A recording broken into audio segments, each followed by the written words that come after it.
Sidelines with Rob Browne. Talk sporty to me.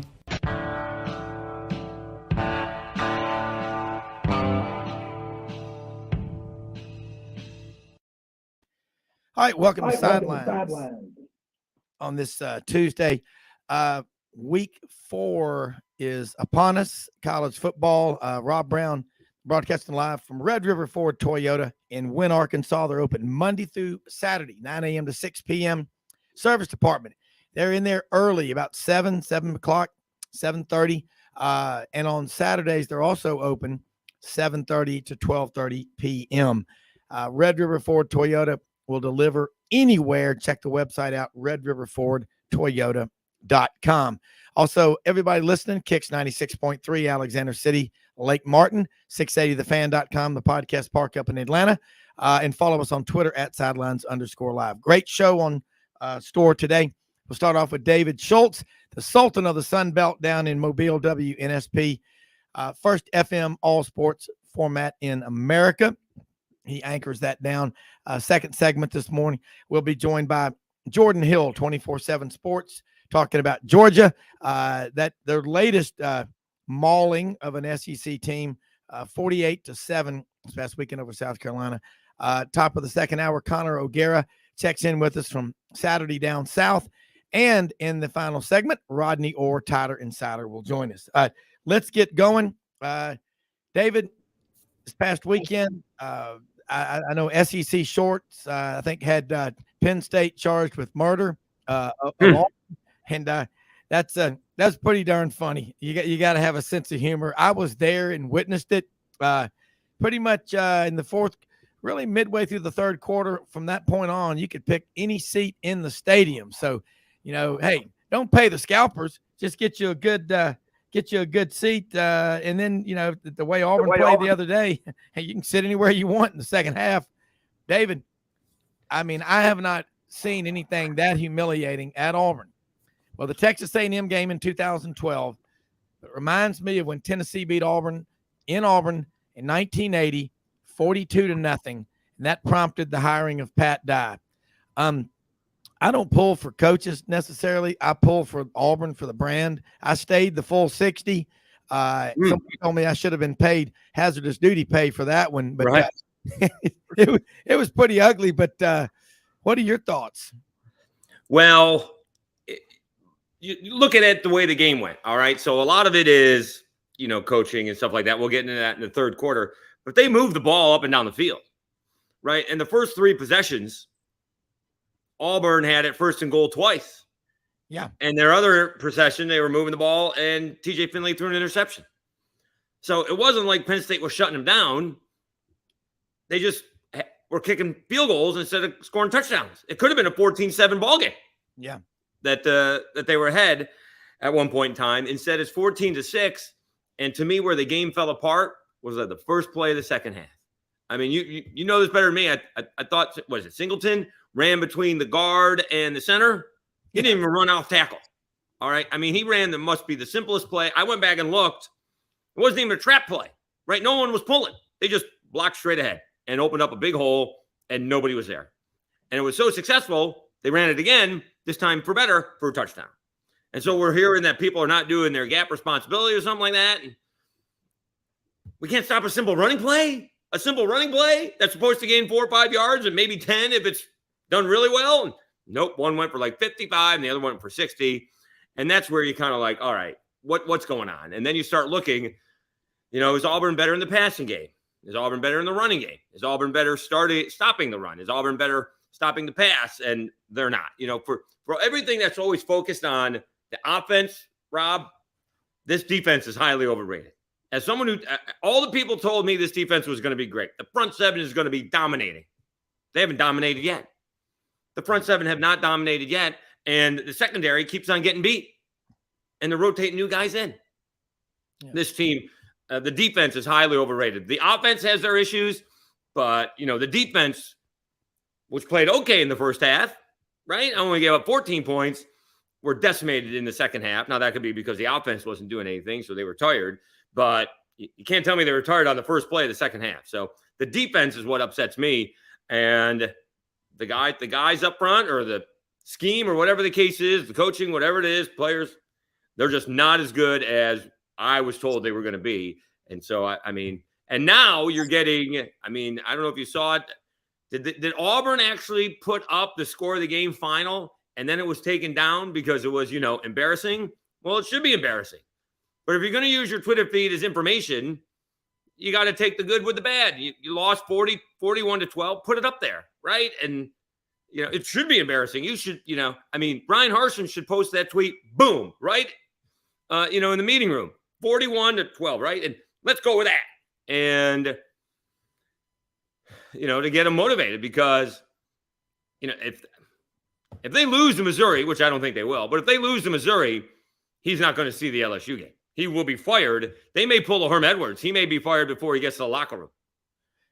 Yeah. And that was what I told someone this morning here at Red River Ford Toyota. I was telling an Arkansas friend, I said, remember when Frank Broyles ran down onto the field after the loss to the Citadel up in Fayetteville in 1992, and he caught Jack Crow as he was walking off the field and fired him. Big Daddy, Frank Broyles, made it clear. We saw Herm Edwards get end zoned, and I said the same thing. I said, if Auburn were to lose to Missouri, a school they haven't lost to since, I think it was the 1973 Sun Bowl, 34-17 out in El Paso. Well, I mean, there haven't been a whole lot of matchups either. So yeah, there hadn't been a whole lot of matchups, but but if Auburn loses to Missouri, yeah, I agree with you. And again, I talked with Stat Tiger on the way home. We stayed in Tuscaloosa Saturday night after the Auburn game with Dr. May, and Stat Tiger gave me some interesting stats that David, you and Jimmy will relate to. Auburn had 11 impact plays in that game against Penn State. Those are offensive plays of 15 yards or more. And that normally should translate to 37 points. Penn State had 11 impact plays of 15 yards or more on offense, and that translated to 41 yards. Auburn translated to 2 field goals and a touchdown and a failed 2-point conversion late in the game.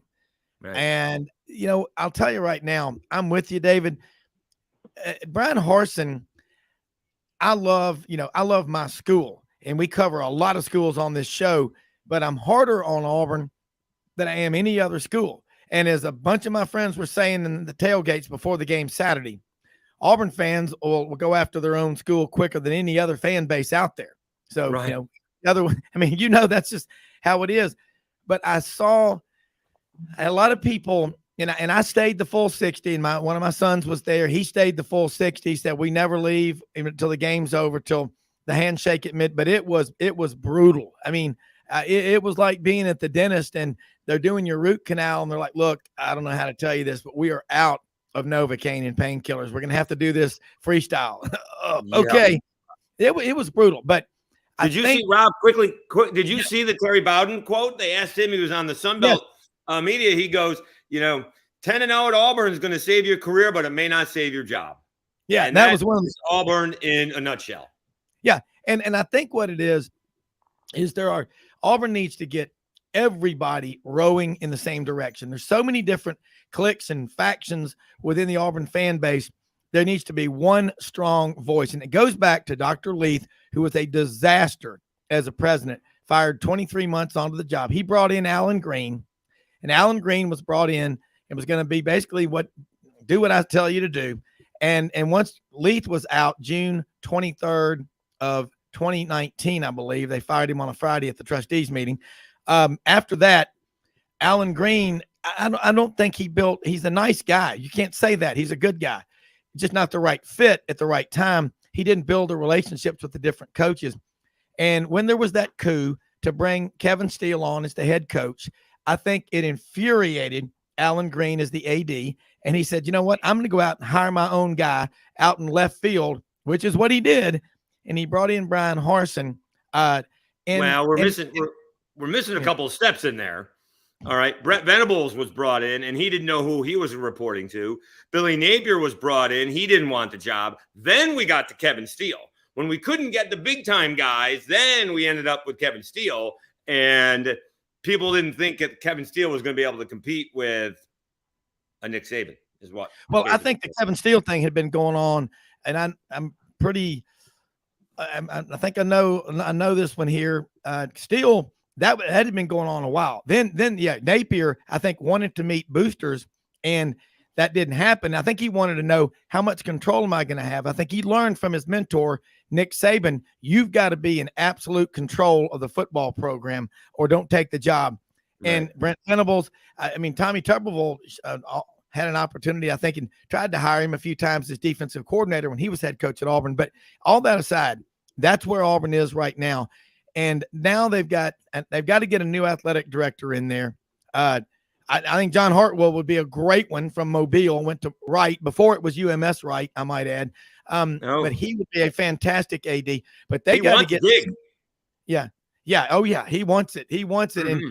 And I think his business background and his fundraising, and he's been at Ole Miss. He's been in the fights and the wars. Hell, the man graduated from the Citadel, ladies and gentlemen. If you can do that, you are a tough, really tough individual. So they got to get it right. But let's move on. And I know a couple of other ones. This weekend, we got big games coming up. Florida is at Tennessee. Florida's won 16 of the last 17.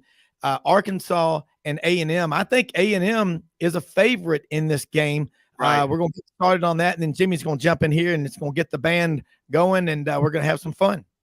Well, those are two games that I'm looking to make some money on, because I'm trying to figure out how Tennessee is only a 10-point favorite over Florida. That doesn't seem right when Florida has struggled the last 2 weeks. Struggling against Kentucky is one thing. Struggling against South Florida is another. And I guess Vegas is reacting to Arkansas kind of sleepwalking their way through like 3.5 quarters against Missouri State, because while the A&M defense looked okay, Tyler Van Dyke in Miami just kept on making mistake after mistake after mistake. I'm out on Mario Cristobal and Miami. They're a fraud. All right. Somehow they're in the top 25, and they're not going to beat a Power 5 team in the month of September. They got Middle Tennessee State, which they'll beat by 30. So everything looks great. I will say this about Max Johnson and A&M. I don't know actually how tall he is, but boy, he stands tall in that pocket. He is like the anti-Bo Nix, although he had a good weekend too. He does not allow anything to bother him in that pocket. That pocket engulfs him, and he just stands in there. May make a bad throw, but he stands in there, and he's going to throw it. So maybe A&M has found something with Max Johnson. I don't think they look particularly good, but on offense, but on defense, they played really well. But Miami kept on kicking field goal after field goal after field goal, missed a couple too. So I'm more down on Miami than I'm high on A&M. I think Arkansas is going to rout them. I think Arkansas is going to rout A&M. I don't think that game's going to be very close. That's what I think. I think Arkansas was sleepwalking against Missouri State. They woke up and they beat them. And I think A&M is in for a drubbing on Saturday. I would agree. I would agree, and it'll be about a 50-50 crowd. Jimmy?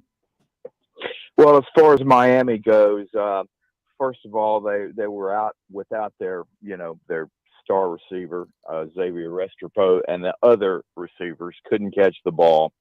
And I don't know, David, if you noticed the week before, but Miami's offensive line struggled badly in the first half against Southern Miss.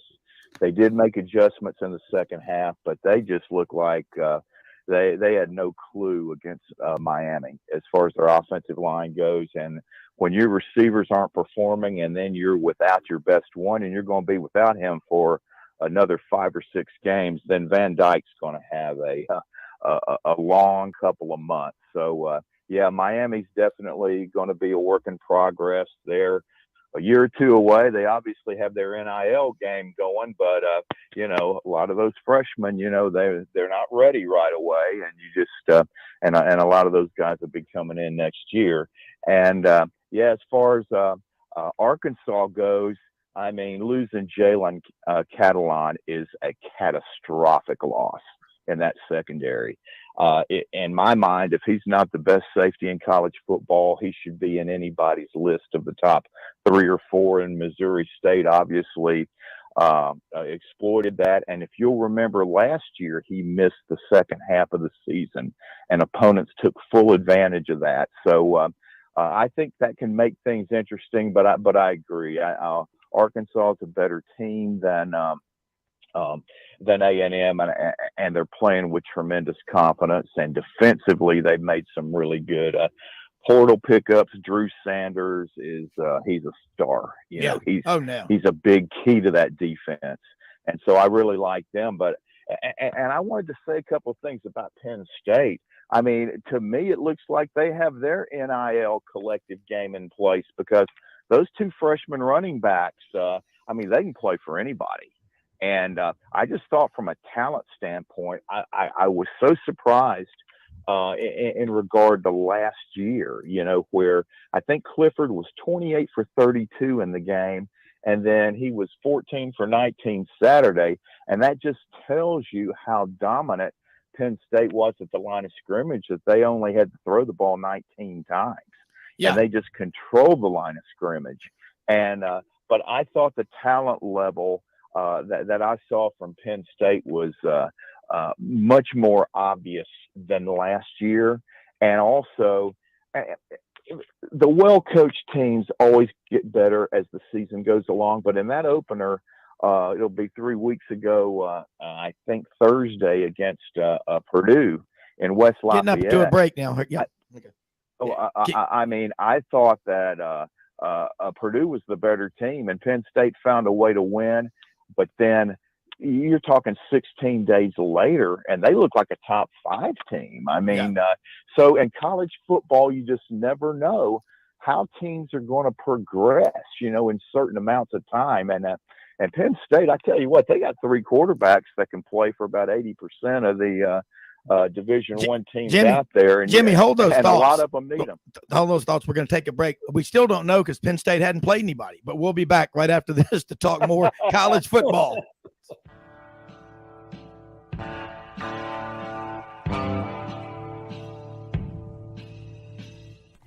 Red River Ford and Toyota, located in Wynne, Arkansas.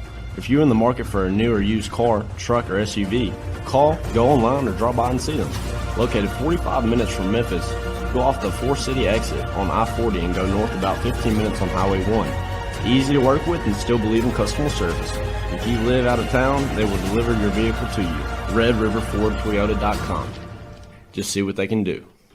Strengthen your seed zone this spring with quality tillage equipment from House Industries. Located in Cherry Valley, Arkansas, House Industries specializes in manufacturing superior equipment that will minimize your downtime and keep you working in the field. To ensure the highest quality control, all design, fabrication, and testing takes place in a 99,000 square foot manufacturing facility located right here in the heart of the Delta.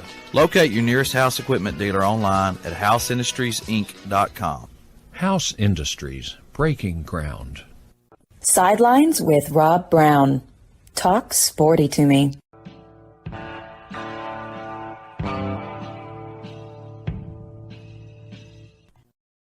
Jimmy had to cut you off going into the break, but that begs me to ask this question. I'll start with Dave, and then Jimmy, you answer after Dave. But how would Auburn do in the Big Ten? Would they be middle of the pack or way down? They wouldn't be down there with Rutgers, but I'm saying, look, you got to call it what it is. It's a 5-alarm fire. Your offensive line is worse than last year. Yeah, it should be noted A&M didn't have any secondary against Miami. They were either banned before the game or got thrown out during the game. So they were struggling in the secondary. And by the end of the game, they were exhausted because there was nobody to play for them.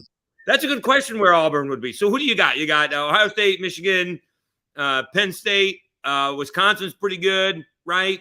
I put Michigan and Ohio State on a separate level, and Ohio State may be on their own level. And then kind of like the Penn States, the Wisconsins, and the Michigan States are all on the next level. And then who knows about Iowa, right? Iowa can't score, but nobody scores on them. So, they're really good defensively. They can't put any real points up on the board. They did blank Nevada 27-0. And who knows about Purdue? I mean, we were talking yesterday, guys, about should have won and could have won, right? South Alabama could have beaten UCLA, but teams in like the NFL, the Browns should have won and the Raiders should have won. You know who should have won on Saturday? As I was watching, Purdue should have won. And their idiot tight end and their idiot coach cost them. They were kicking off from the 10-yard line with less than a minute to go. They handed Syracuse the game and me a few bucks. So Yeah. I'm not really not that huge.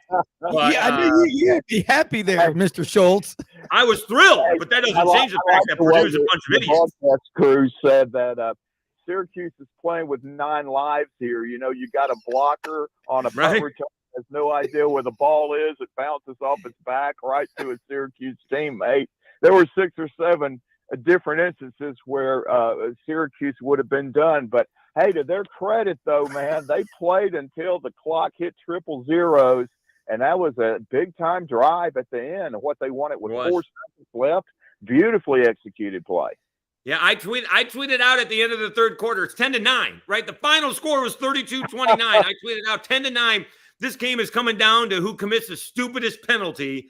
And it wasn't even like a bad call by the refs. See, I mean, you got to be kidding me when you're Browne and getting a penalty on top of a bad penalty. That's lack of leadership, and you rarely see coaches actually cost their team a game. He cost them a game. I'll certainly take it, and Syracuse is going to be 5-0 when NC State comes to town.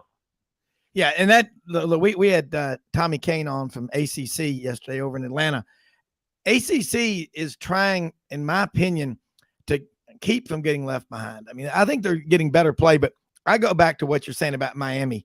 The thing with Miami, you can offer money to everybody on that team. Not like that hadn't happened before at schools around the country. Come on, people. Or Miami, for that fact of the matter. Yeah, exactly. And so all that aside, they're just every time it's like the Texas is back. We're hearing the same thing with the U. It's going to take years of better recruiting to bring that kind of talent back on campus. They're just not there yet. It shouldn't take years, right? This is what I don't understand, right? Some of this stuff, people want to do it their own way, right? It's not that difficult. Howard Schnellenberger started it, and then Jimmy Johnson did it. You just need to recruit Miami, Palm Beach, and Broward County. And then you pick somebody out of Orlando, pick somebody out of Tampa, and you pick a couple people out of Jacksonville. That's it. If you're Auburn, all you got to do is recruit Georgia, Florida, and Alabama, and that's it. Pick a couple of guys otherwise. And when I started, first of all, I defended the Brian Harsin hire when he got hired. I thought it was a great idea.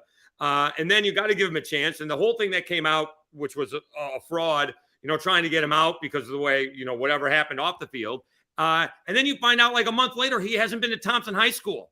All right, guys, I'm an idiot. I'm from upstate New York. I don't know anything about high school football in Alabama. I know if you're the Auburn head coach and you don't make contact with Thompson High School, in the first couple of weeks that you're hired, you're going to get fired. You got to visit Thompson High School. It doesn't take a super genius, and he hadn't done it within a year. You want to blame COVID? Okay. But somehow along the way, you got to build a relationship. We got a kid down here in Mobile, Josh Flowers. He's a junior at Baker High. No contact with Brian Harsin. Whether he's going to Alabama or not, I don't know. But you got to make inroads somewhere along the way, and he just has not done it.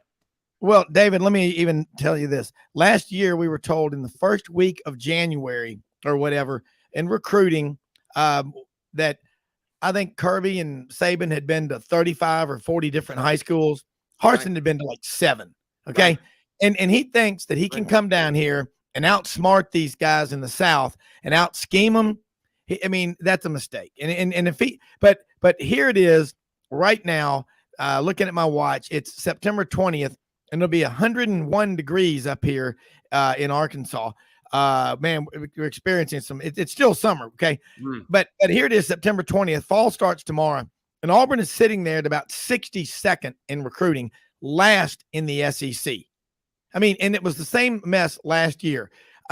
Again, when's it going to happen, Auburn people? Well, Frank Broyles was right. Here's the problem.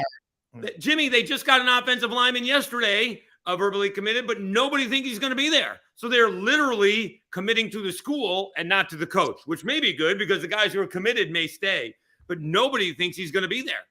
Nobody. No doubt. Yeah. No doubt. And that's where you really get in this ticklish situation with whether to keep a coach that you're eventually going to let go at the end of the year because of the early signing period. You got to make adjustments for that and at least let those recruits know what lies ahead, at least if there's going to be a coaching change or not. And in Nebraska, in their case, they cost themselves $7.5 million by not waiting until October 2nd to let Frost go. And instead of just paying $7.5 million, now they're paying the full 15. And I just don't know if that $7.5 million could have been used to, let's just pay the salaries of the assistant coaching staff of the next regime for the next, maybe 2 or 3 years. I mean, you just don't know what a lot of these people are doing. But there is hope, though, if you're an Auburn fan, and people don't realize this, or if they're reminded they do, but less than 2 short years ago, Tennessee was an absolute dumpster fire. But they hired the right AD, an experienced AD with proven success, and its head coach happened to be available to come along with him. And nobody, even the most optimistic Tennessee fan, can believe where they are right now. So if you make the right administrative decisions, you can fix things, and give credit to Ole Miss and Arkansas also. Yeah. They made great hires, and I think Mississippi State's on the right track with Leach, because it takes him 2 or 3 years, although that was the ultimate Christmas gift they gave LSU on Saturday, missing an extra point, fumbling away a punt on your 10-yard line with the game in the balance, and some going forward on 4th down at midfield when they shouldn't have, when they were really in control of the game, and they made 2 or 3 decisions like that. But that, that's just Leach. But he does realize, so it appears, that it's a good idea to try to run the football, and they're getting much better in that department. But I think State's on the rise. So if you make the right coaching hires and you bring in the right AD, you can fix this. Well, all I care about, Rob and Jimmy, all I care about is who's going to provide the most content. So obviously that would be Lane Kiffin or Hugh Freeze. But we had Zach Blackerby on Locked On Auburn, and he threw out Deion Sanders. And I'm going to bed every night hoping that Deion Sanders is the next Auburn football coach, because that would be entertaining as all get out. It would be, because in the meantime, if you're a rival of Auburn, what do you think the recruits that are committed to Auburn, or that Auburn's recruiting, are hearing from rival coaches? Oh, man, stick with them. Everything's going to be okay. No, it's those guys that are loving on you and telling you how much they want you. They're probably not going to be there next year. So Auburn, you cannot wait until December 12th, like they did when they got rid of Gus, and miss the December signing period and introduce Brian Harsin Christmas Eve. That's like releasing a big news story Saturday afternoon, after Hee Haw was on.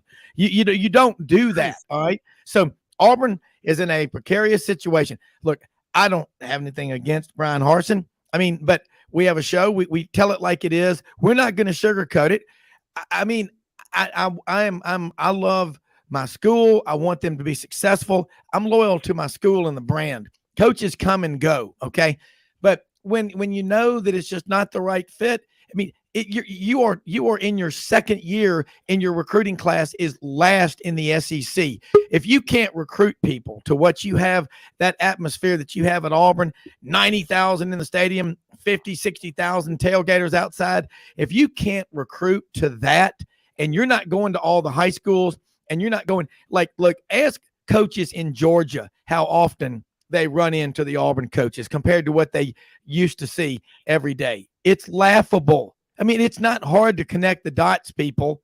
You got to get the right folks in there, whether it's Hugh Freeze, Lane Kiffin, Deion Sanders.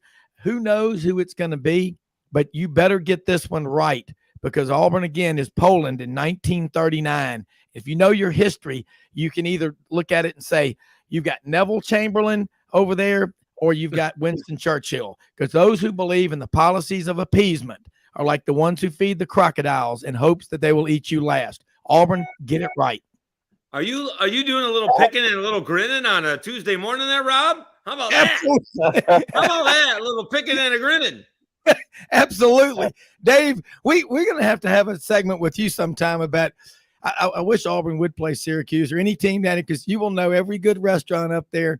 I'm going to tell you what. You'll get a good Italian food. We'll get you either good barbecue or good Italian food. You got it. Yeah. In fact, I saw something on one of the, Jimmy, I don't know if you saw it, but Dave, there was one of the food channels. They were up in Syracuse, and it was a restaurant near the campus. Oh, my God. Hey, they have that's a food city. I'll just say that. Right. Hey, I saw the one with the hot dog. Yeah, place. that was it. And- The hot dog Oh place. yeah, that's Hyde. Yeah, that's Hyde's. Yeah, that's a classic place. Yeah. Yeah. But I got to tell you guys, could you imagine the Athlon executives? They could do those Deion Saban commercials with Deion as the coach at Auburn. Yeah, You don't think there's any chance that Nick Saban's going to allow that to happen? yeah. We'll see. Hey, no, but yeah, and I think Deion is. I think he might be the perfect guy at Georgia Tech, though. well, they got to do because something. they got nothing to lose. Yeah. Hey, and I think he could get some energy going there. yeah. Hey, Dave, we've run out of time for the segment. I'd love having you on here, man. The Sultan of the Sun Belt. We didn't even really get into the Sun Belt today, but tell people how they can follow you, and look forward to having you on every time next week as well. Well, we're at SchultzeCast on Twitter, 1055 WNSP on Twitter, and just to let you know, Rob and Jimmy, we've started Locked On Sunbelt. I've done 2 episodes so far, so be on the lookout for Locked On Sunbelt. The Sultan of the Sun Belt has spoken, so it shall be done. Hey, have a great week, Dave. Thanks, guys. All right. Great stuff with David Schultz, WNSP in Mobile. Set up to Athens, Georgia, Jordan Hill, 24/7 Sports. And Jordan, man, just another day in paradise. I think the Talking Heads back in the 80s had a great song. We're on a road to nowhere. That's Auburn if they don't get this thing right, because they're sitting there last in recruiting in the SEC or next to last. They got to get that thing right. You cover the Georgia Bulldogs. I've got them on my short list for what it's worth as the number 1 team in the country. They don't even give their opponents a chance to feel good about themselves. They take care of business, hurry. I think this team, they just look, crazy as it is, they look better than last year. I think it's because Stetson Bennett has improved so much. I don't care who you've played, Oregon, Samford, and South Carolina. You're not even giving them a chance to be competitive. That's a great team. Yeah, absolutely. And I think that was part of the conversation coming out of Saturday's win, 48-7 over South Carolina, is this team even better than 2021? And to me, where I kind of fall on it right now, I think this offense is better just because of, the offense being designed with Stetson as the quarterback, the amount of different playmakers they have, really on all parts of the offense, specifically tight end. I mean, it's just crazy. And then the defense, I think, has done very well. I still don't think they're to the level of last year's, and I think they still have some tough teams to play as far as opposing offenses. But, yeah, I mean, I don't think you could say there could have been a better start to the year for Georgia other than having a few guys get banged up. I mean, they've looked really good. They've started the season strong, and now they've kind of got a very interesting stretch of the season right now where you've got Kent State at home. You go to Missouri, who's coming off, kind of so-so showing against Abilene Christian. And then you come back, and as you guys were talking about in the previous segment, they're going to host Auburn. And I'm very curious what that score is going to look like, because I think Georgia could pretty much name it. Yeah, and I mean, you're talking about Georgia-Auburn score? Yes. Oh, yeah. That as our good friend Gordon Ford will say, when a game looks like that, it's a public beheading. It's you worry about stuff like that. I would hope Auburn will go in there and fight a full 60, but they got Missouri to deal with Saturday in the 11 o'clock. Auburn already in week 4 is in timeout. Okay. That's what I call the 11 a.m. game. Scorching heat. Nobody's had anything to eat. They're hungry or they're hungover. They hadn't had enough Bloody Marys yet. You gotta, oh boy, what a mess. It's just where do you get started? But let's talk about the number 1 ranked Georgia Bulldogs. In the state of Georgia, we talk so much about 250 Division I players available. And Georgia, look at Kaylee Ringo out in Arizona, Brock Bowers, California. Just go down the list. But it's not unusual for them to recruit nationally. They've been doing it. Mark Richt really got that going. But one of the best names in college football, Ladd McConkey. I mean, and let's talk about the new guys on this Georgia team. Kirby Smart said something in the preseason. We had all those experienced players, but, there were players behind them, and I don't think people paid enough attention to that. But this group that's out there, the defense this year, Dan Lanning's gone. Will Muschamp is still there. Kirby Smart is. again, Kirby Smart's the head coach. I don't know how much coaching he gets to do, but he can do whatever he wants. He's the head coach. This Georgia team, I think now is embracing, and they're very comfortable in the role as the number one team in the country. So let's do this. We're going to take a quick break and come back. And I want you to talk about that, Jordan. And I know Jimmy's got some questions for you, but being comfortable in that number one role is important, because if it bothers you and causes you a lot of anxiety, you don't tend to do as well. And Georgia, are they the new Alabama? I mean, people can say what they want. They're just Georgia. They're trying to be the best they can be. But where did Kirby Smart learn this? Didn't he have a dad as a coach growing up? He's always been super competitive. We're going to talk with Jordan Hill, 24/7 Sports on Georgia, after this quick break.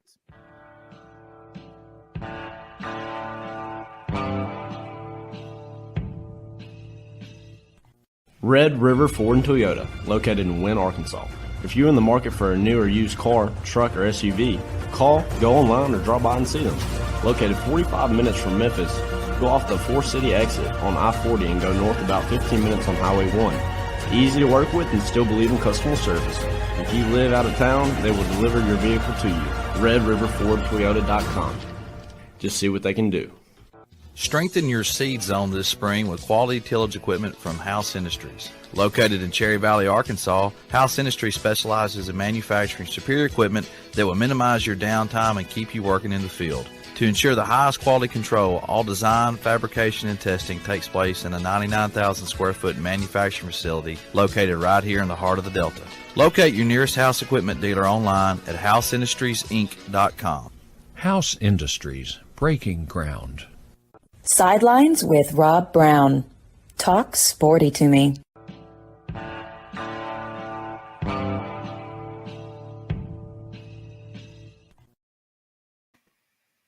All right, let's get back to that before we went to the break about Kirby and Georgia being comfortable being the number one team in the country, because they're going to be a prohibitive favorite in every game until they get to Atlanta. I mean, who is even going to challenge them? Well, that's why they play the games. But talk about that role Kirby and Georgia are playing right now. Well, I think the thing that struck me the most coming out of that South Carolina win was talking to some of the defenders. And, a situation where Georgia had a shutout in that game in Williams-Brice, in Columbia, until 53 seconds left. And by that point, it was the backups were in on defense. And I asked two of the starters on defense, basically, hey, you guys, the starters didn't give up any points. And they were like, look, those guys that were out there, you guys call them backups. I mean, they were playing their start. I mean, they got offended by me bringing up, that those weren't the first string guys. Yeah. And that goes into what has been talked about, even going back to the preseason, is the standard. I mean, they talk about, we played at the Georgia standard. We don't really care about rankings. We don't care about that stuff. And I mean, it's hard to argue that they bought into that, because those two conversations, I had said that to Jamon Dumas-Johnson, inside linebacker. Someone else was talking to Nolan Smith. He was on the other side of the room. It wasn't a situation, where they overheard the question. They were being asked in completely different parts of the room. And I mean, that just, to me, speaks to these guys believe that. They, the twos that roll in there when they're up big, that they all see themselves as the same. They see themselves pulling in the same direction and doing what they got to do to get Georgia in position to compete for another national title. Well, I like that. I mean, I like to see a shutout. I don't like to give up, garbage points. As a fan, you're watching the game and you feel that same way too. And people say, well, why does that matter? I mean, everybody remembers Nick Saban getting on A.J. McCarron in 2010 in a game before he was the starter, and saying, what does that matter? They were up 38-7 in the fourth quarter. I think they were playing Mississippi State. Well, it does matter, because that's a teachable moment.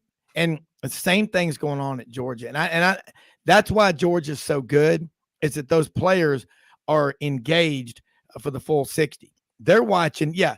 When I'm not out there, that guy replacing me, he better do a great job. And I think, couple of weeks ago, Jimmy, you remember this, Ben Troop was on with us, and Ben was talking about the reason late in the game in the NFL, you'll have all those starters out there, especially late in the season. They're all trying to hit their bonuses for the number of tackles, receptions, yards gained, or whatever. And you start looking at it in college where, now with NIL, you could literally have NIL that says, hey, if y'all's defense only gives up this many points, or you rank in this statistical category. I mean, the standard of excellence, people are worried we go to a 12-team playoff, Jordan, that we won't have the standard of excellence. Well, I mean, we know we're going to a 12-team playoff. It's going to create more interest. Jimmy's right about that. I've said it all along too. But the standard of excellence is there. You're talking to the guys at Georgia. They were mad about that. Well, that's a good thing. Nothing wrong with that. I don't want them to be mad at you, but I'm saying they care. And because they know they're going to be gone one day. And the guys behind them need to know that they're being held accountable. Even if they're not a starter and they're on the field, they better play to the Georgia standard. Other programs would be wise to learn that lesson. Yeah, absolutely. And to that point, those guys, Jamon Dumas-Johnson, Smile Munden, some of those guys who weren't starters last year, they've said, look, I learned from Nakobe Dean. I learned from Quay Walker. And I think that's sort of the wave you're seeing now is those lessons are being put on the field. I thought Jamon Dumas-Johnson, if you watched the game on Saturday, he was all over the place. He had a great game. I think he wound up with 6 tackles. He wound up for sure leading Georgia in tackles. And that's the thing. I mean, this is to the point where as long as it continues like this, it's cyclical. And we're looking at Georgia as being at that level with Alabama, being a national title contender every year. When you do it and you build it this way and you build, again, that standard, that's what makes that sort of thing possible. Well, there's 2 ways you can look at it.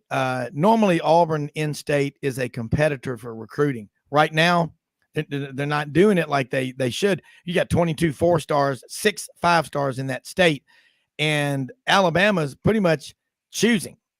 In the state of Georgia, Georgia Tech is just broken down on the side of the road in the ditch. I don't know what's going to happen. I don't even know if they've called 911 yet.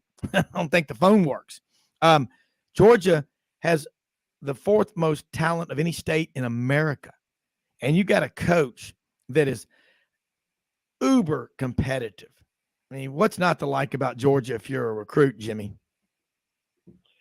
Yeah, I mean, when you're at the top, I mean, you get everybody's attention as far as these elite recruits go. And I think in the last decade, things have totally changed because so many of the younger players from out west have participated in numerous SEC summer camps. So they got familiar with the SEC programs at a relatively young age. And but I do think USC may be putting a dent in that domination as far as being able to get almost all of those West Coast guys because they seem like they're going to be pretty good in the years to come. And if they get established, they're going to get a lot of elite players also. But I got to tell you, and I mentioned it before, but I tell you, I'm looking at this Georgia schedule, and I don't know if Lauren Smith could have designed this better because I'm telling you what, Jimmy, they are catching every team. It just seems at the perfect time. And we know how bad things are at Auburn right now. But I tell you what, Auburn has a game this week in which they're facing a Missouri team that I can promise you thinks they have a great chance to win. And I look for that to be a really hard-fought game, and Auburn's going to have to put everything into it to make sure they get the win. And then the next week they get to go to Athens. I mean, it's just a perfect setup for Georgia after playing Kent State, And then I'm looking later on when they're playing Florida in the cocktail party. Georgia's previous game is Vanderbilt 2 weeks earlier. Then they have an open date to get ready for Florida. And then the 2 teams I think do have a legitimate shot to play with them, Tennessee and Kentucky.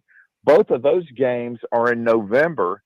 And Georgia, by that time, I mean, you get a lot of younger players that have been able to get a playing time in an SEC game situation. I mean, they're going to be, to me, at their absolute peak. except for the one thing, and I talked about it last week, you can't predict injuries. But I'm telling you, as of right now, man, Georgia is in the catbird seat. I mean, they're just, hey, they're players. They're confident. They know they're good, and their coaches are having them ready to play every week. They have really good game plans. And I think the players realize, we got to focus on just playing football. And that's a really good place to be. Yeah, Jordan, this begs me to ask this question.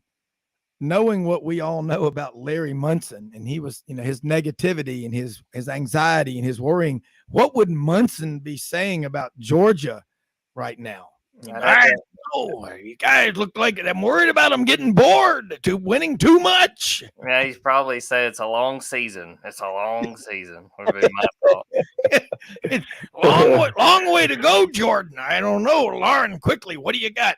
Well, Larry, Jordan Hill out there, quarterback, the youngster from down there in Blackshire, he is doing a wonderful job out there. All right, that's enough. Quickly, now 81 seconds left. Dogs up 49-0. We've got to get the shutout.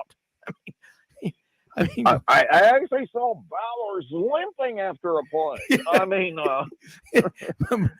Bowers had someone close to him. I mean, this is crazy, Jordan. You've been at Auburn. You're a Georgia grad. You see this, but this is a wild time.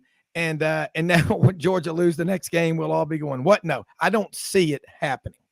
No, I don't either. I mean, again, to Jimmy's point, I feel like it's a matter of just staying healthy through this push. They've had a few dinks, a few bumps and bruises along the way. A.D. Mitchell didn't play Saturday. We'll see. It sounds like he might be available this Saturday, but I kind of figure they won't push it with them playing Kent State. I mean, it's just about them being healthy. But if you think about it from a Georgia fan perspective, it's been a nice few years, and now you're starting to see Tennessee come up, but Auburn is where it is. And obviously Auburn goes into Georgia, like you had said, and they get plenty of recruits. Auburn's down. Georgia Tech is going to fire Jeff Collins. It's a matter of when, not if. It's definitely a good time, and the only team that's kind of wrecked the party a few times over the years is that one in Tuscaloosa. But, they've got it. Georgia's got it rolling right now, and it's just going to be interesting to see how they handle that going forward. And again, knowing that everybody knows that when they come into these games that it's the defending national champion they're playing.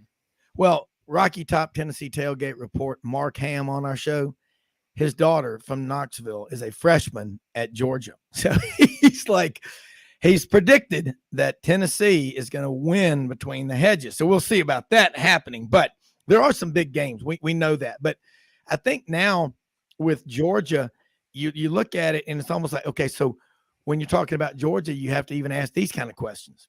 What if Stetson Bennett got hurt, or Ladd McConkey, or Brock Bowers? Well, golly, you got Darnell Washington. You've got Eric Gilbert. And that's a mystery. And Georgia's winning at such a high clip right now. People are asking about a third team tight end who was like one of the top 5 players in the country, who signed with LSU, came back to Georgia, and you have to start finding out stories about what is he going to do instead of focusing on the team that's undefeated and doesn't look like, I mean, again, if somebody beats them, they're going to move way up in the rankings. Yeah, I mean, that's sort of the nature of things. I mean, when you give the writers, an opportunity that all their stories are written by the third quarter, Rob, it kind of begs more questions to be asked. But, hey, I'm not complaining. No, not at all.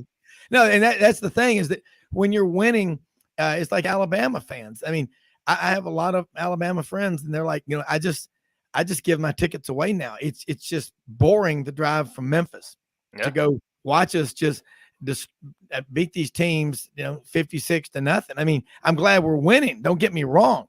And I've seen it when Auburn's been really good.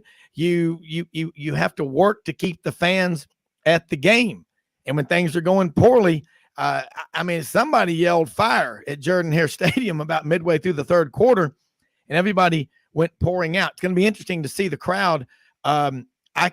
I can't go. I've got to be in Atlanta for a baby thing with Mallory. I don't. Men don't go to showers, but I digress. I'm getting therapy on this one, but I'm going to be watching that game against Missouri, 11 o'clock. I hope Auburn packs the stadium. I don't know what it'll be like, but when you think about what it costs for fans of any school, Jordan, to go to the games, you're spending several thousand just on rooms. You got gas, you got to eat, and you got to buy tickets. There's a lot of stuff involved in it. So, the game day experience at Georgia or Tuscaloosa, or whether Memphis, Tennessee, Florida, you got to work to keep the fans to come, especially when, Georgia fans, the crowds this year, they're selling out every game. But have they been packing the stadium? The people have been showing up? Because with electronic tickets now, you can get your tickets to somebody. If you're not going, why not do that? You could change their life. Yeah, and the thing that I'm interested in is looking ahead to next year, just as far as Georgia's schedule. Let me read you their non-conference games. UT Martin, Ball State, UAB.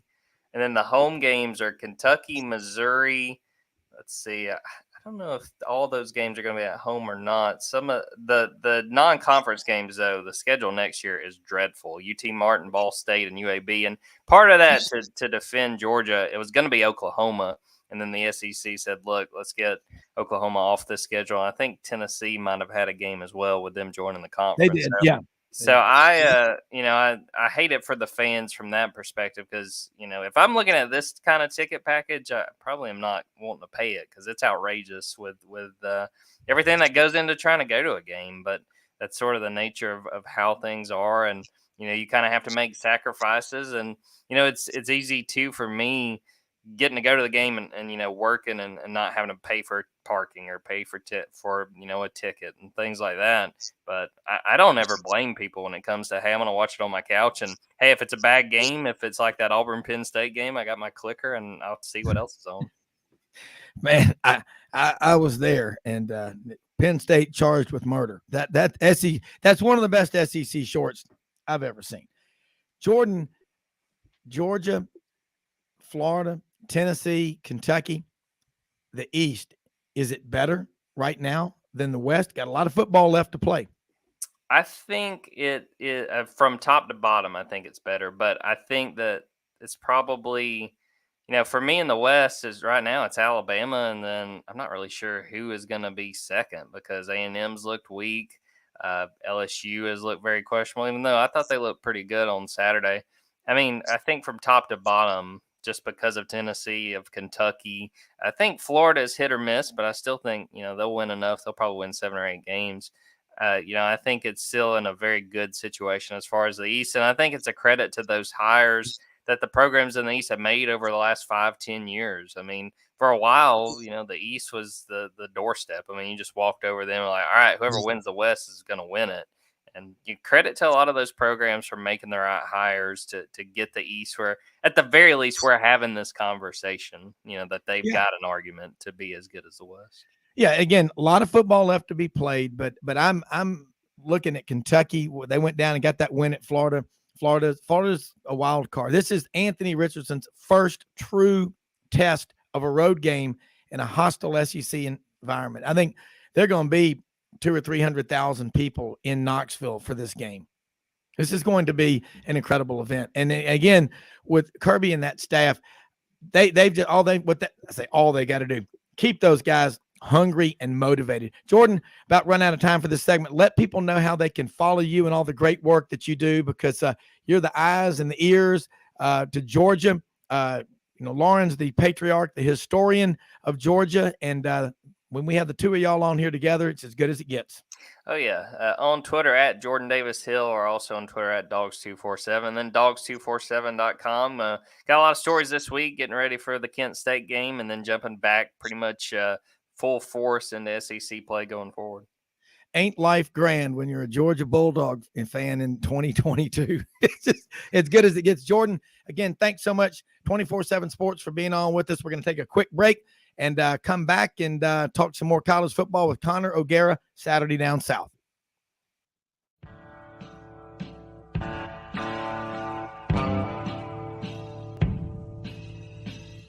Kitchens and bathrooms make a home, and the design teams at Kitchens Unlimited know how to make kitchens and baths. They know it all because they have seen it all. Kitchens Unlimited has been designing and remodeling the Mid-South's kitchens and baths for over 50 years. Check out their showroom at 3550 Summer Avenue or visit them on the web at kitchensunlimited.net. If you have a crash, dent or ding, go to G.E. Patterson and BBG for Tom Martin's Body Shop. Come on down to Hewlett & Dunn Boot and Clothing Company, located on Historical Square in Collierville, Tennessee. Hewlett & Dunn is the second largest Filson dealer in the Southeast, stocked with Southern brands you know and trust. And a new inventory arriving all the time. Do yourself or someone you know and love a favor and visit this store. Open Monday through Saturday, 10 a.m. to 5 p.m. Red River Ford and Toyota, located in Wynne, Arkansas. If you're in the market for a new or used car, truck, or SUV, call, go online, or drop by and see them. Located 45 minutes from Memphis, go off the 4-city exit on I-40 and go north about 15 minutes on Highway 1. Easy to work with and still believe in customer service. If you live out of town, they will deliver your vehicle to you. RedRiverFordToyota.com. Just see what they can do. As an agricultural producer, no matter where you farm, minimum tillage is a primary concern each and every season. At House Industries in Cherry Valley, Arkansas, we manufacture equipment to help you maximize efficiency when planting and watering a crop. Pieces like the pulverizer, bedder roller, 3-bar do-all, and bed conditioner assist you in optimizing seedbed preparation and ultimately your bottom line. Visit HouseIndustriesInc.com to locate the dealer nearest you. House Industries, breaking ground. Sidelines with Rob Browne. Talk sporty to me.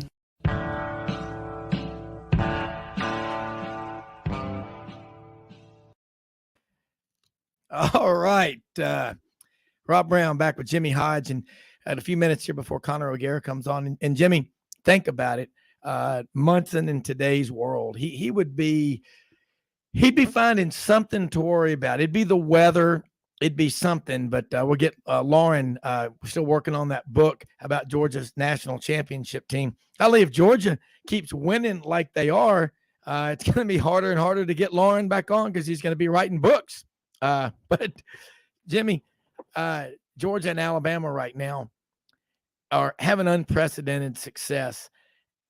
Kirby, Nick Saban, people that criticize Kirby, I laugh at him. I mean, he's been to the national championship game twice in his first 6 years. What's not to like about that? That he didn't go the other 4?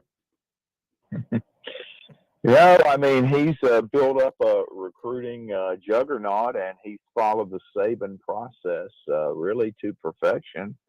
And, he's in a great high school football state. And so in addition to, obviously getting great players that want to play close to home and play in the best conference in college football, they're also going out and getting, I guess you would say, cherry picking, certain players in California, Texas, and of course, Florida is a border state. And,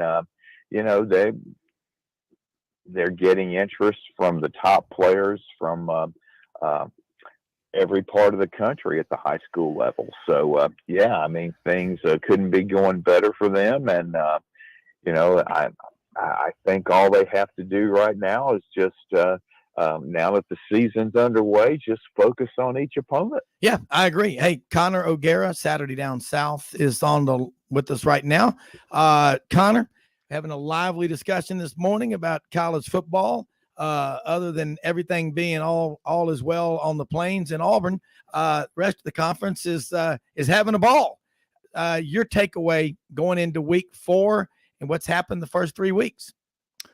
Well, it's for Auburn specifically, if Brian Harsin loses to Mizzou at home, we're going to be talking about Auburn candidates next week. I think he'll be out of a job. I really do. And I praise the way that he's responded to everything post-coup. I love how direct he's been. I've never seen a coach be as direct as he was in his opening statement at SEC Media Days. And that was a year removed from answering 3 questions in a 35-minute segment.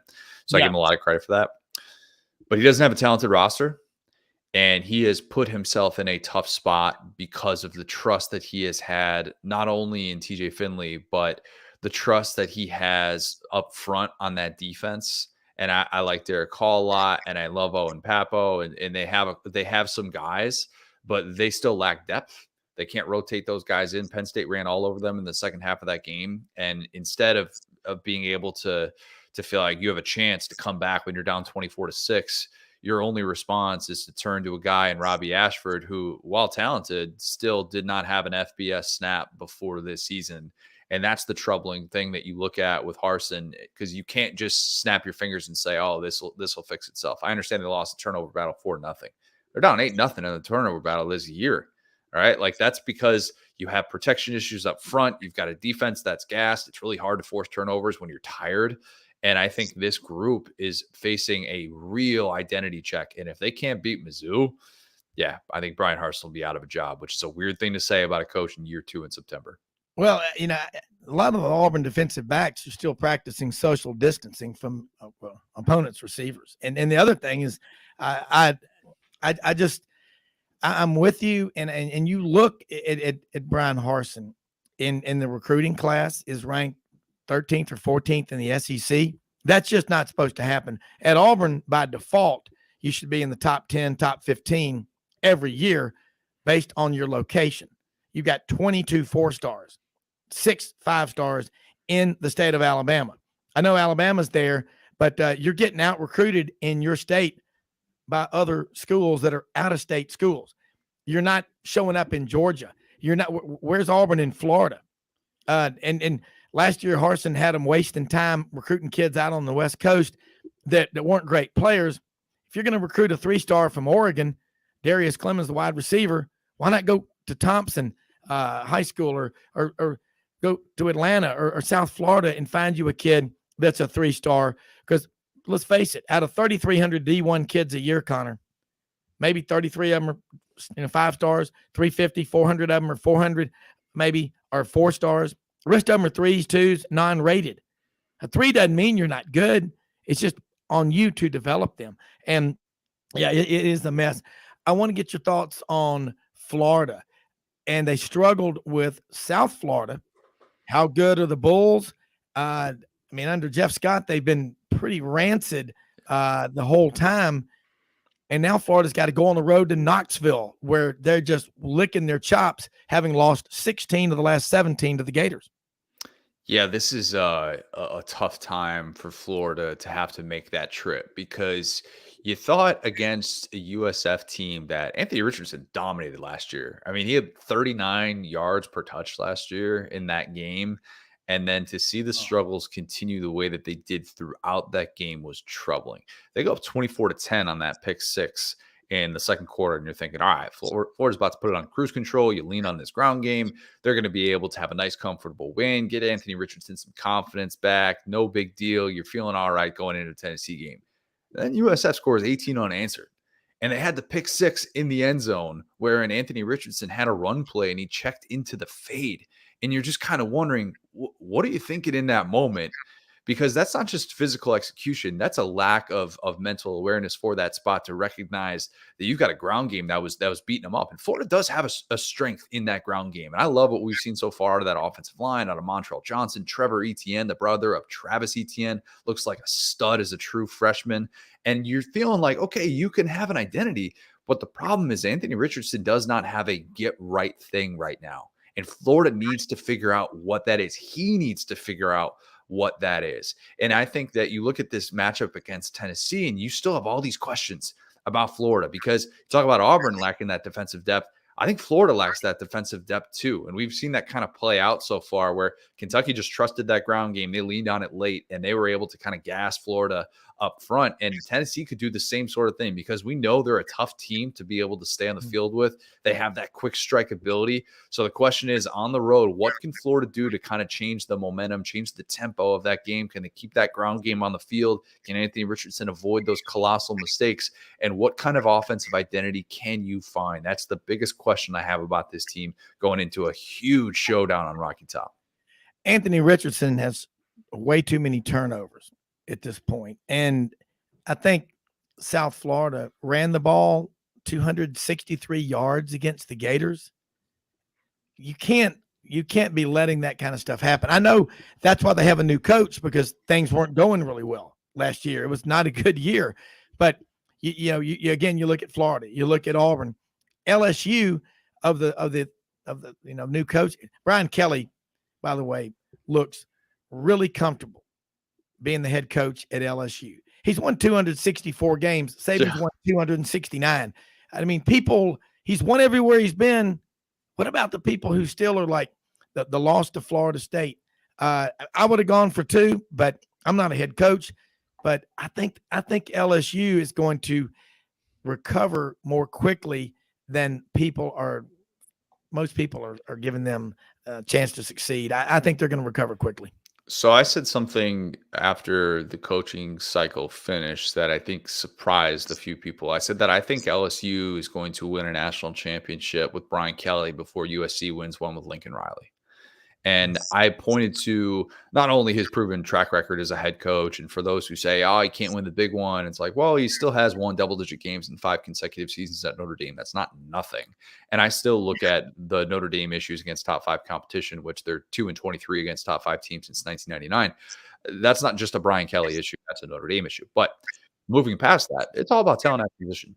He has talent at LSU. The questions that we were going to be asking about this team in year 1 is, will they fight? This team fights. Lost in the shuffle of that embarrassing loss that they had to Florida State, that team fought when everything was going wrong. And what do they do against Mississippi State, who I thought for 3/4 of that game was the better football team, and I picked Mississippi State to win? What did they do in the 4th quarter? They fought. Even when they were 0 for 8 on 3rd down in that game, and Jayden Daniels has the confidence to trust that, okay, once they find that Malik Neighbors is open on that out route, that 8-yard out route on 3rd down, they can connect with that. That defense with B.J. Ojolari, man, he whipped those offensive tackles from Mississippi State late in that game. And I was really impressed that Brian Kelly's team fought once again, and that's why they were able to get off to a 1-0 start in SEC play. And you look at Keyshawn Boutte, I mean, his issues after the Florida State game. I don't like players to publicly pout. And that's what he did. Agreed. But hopefully they've got him reined back in. But I want to switch to another one.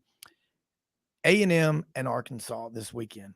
I think Arkansas, I picked them preseason. I was like, I'm not buying into the A&M hype. I love having Olin Buchanan of TexAgs.com on with us. He really knows A&M well. But I just am thinking, I wasn't buying Haynes King. Max Johnson makes them a different team, though. But I like Arkansas down in the Southwest Classic this weekend. Your take? It's interesting that A&M is favored in that game because I think Arkansas is the better football team and overall. But the question, and if you're wondering why A&M is favored, here's why. Arkansas has a very obvious weakness.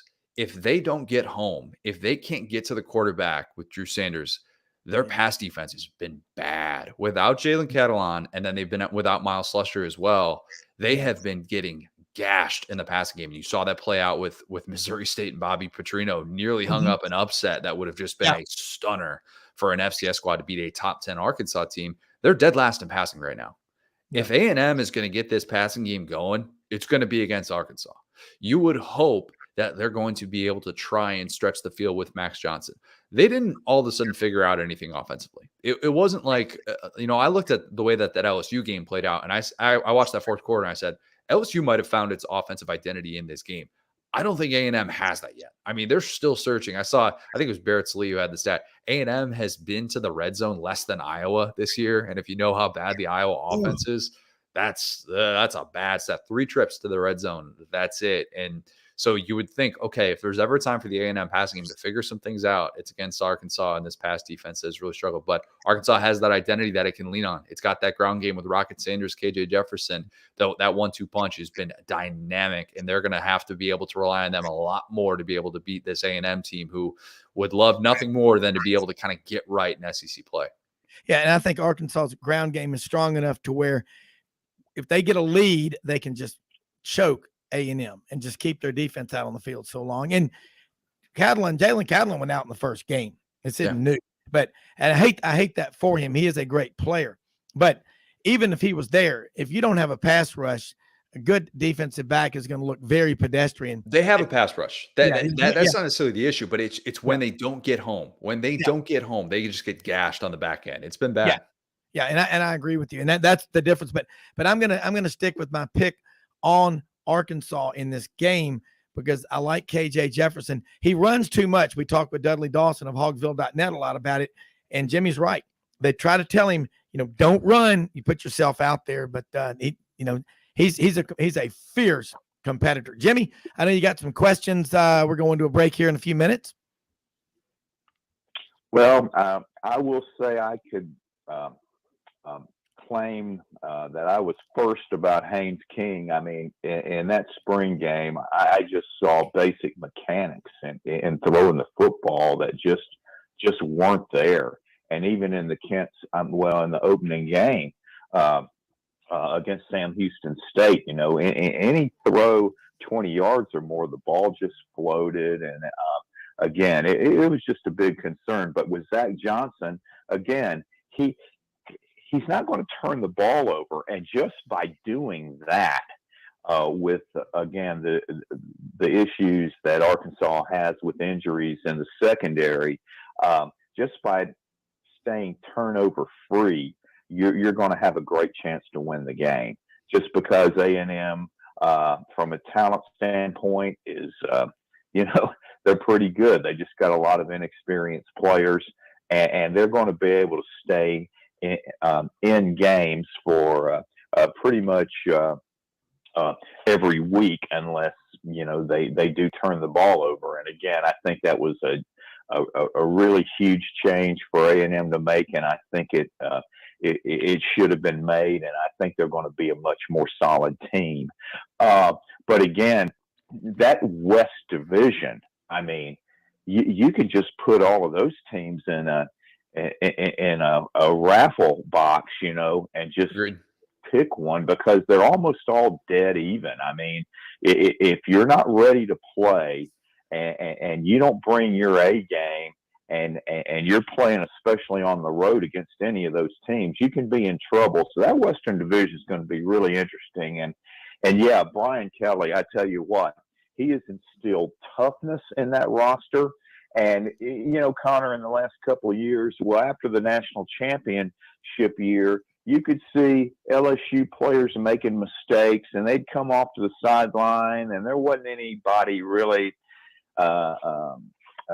meeting them there to say, hey, we got to correct this. And Brian Kelly, he's not shy of just going right to a player or bringing him to his attention and saying, these type of mistakes are not going to be tolerated. And it just seems to me like LSU players are responding to that type of coaching. And they know they're better than that when they make some of the mistakes of that nature. And Brian Kelly is just making sure that it's not going to happen again. And I really like the toughness he has instilled. And we all talk about offensive line play and how even the heavyweight programs have been having problems. And the way that LSU's two freshman offensive tackles played on Saturday in a really hard-fought, close game was impressive. So by the time November rolls around, I think LSU is going to be a force to be dealt with.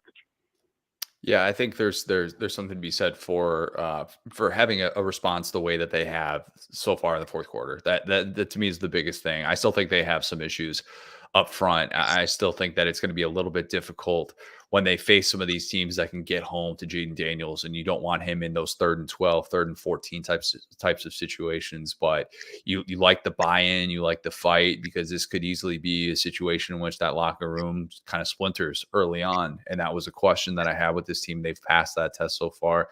I still think the SEC West is going to be pretty brutal. I don't all of a sudden think that LSU is going to be some 10-2 team, but I do think that game to game, they can give a lot of teams problems. All right, we're going to take a quick break, Connor. Great point. I'm going to get to some other teams. Got a lot to ask you here when we come back after this quick break.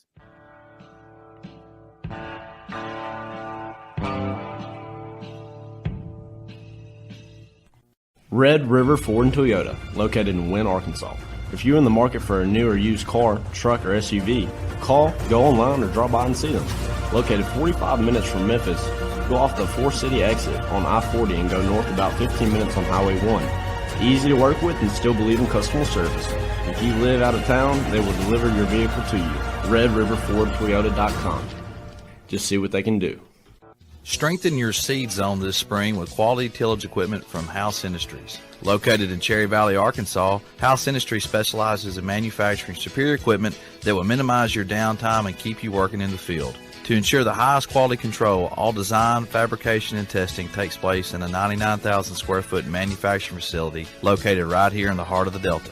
Locate your nearest House equipment dealer online at houseindustriesinc.com. House Industries, breaking ground. Sidelines with Rob Browne. Talk sporty to me.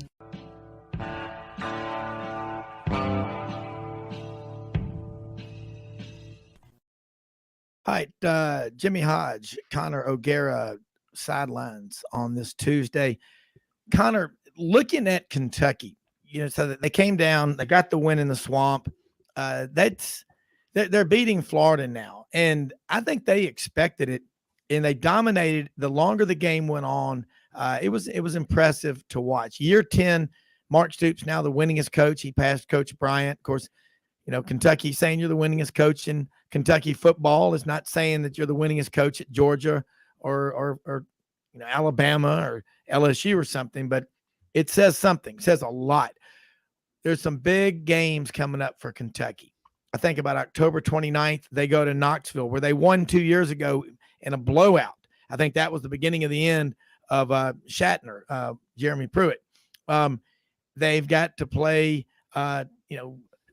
Georgia November 19th up in Lexington. Where does Kentucky fit in your, outlook for the SEC East? Do you think they can do it? I mean, I don't see anybody beating Georgia. Maybe Tennessee, maybe Kentucky. And they got Ole Miss coming up after this weekend. They've got kind of one more. October 1st, yeah.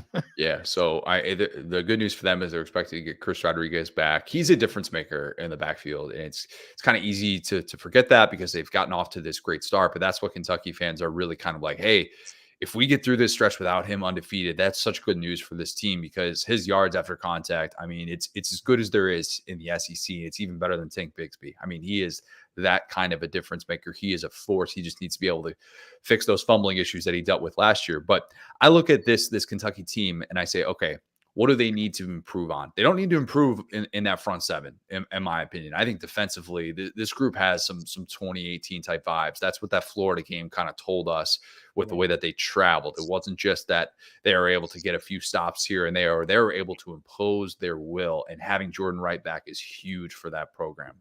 I think this Kentucky team has more of like a 9 to 10 win regular season ceiling. And here's why.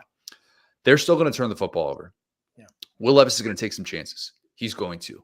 Mark Stoops likes that. He wants them to take chances. For them to maximize the potential of this offense, it's not just ball control.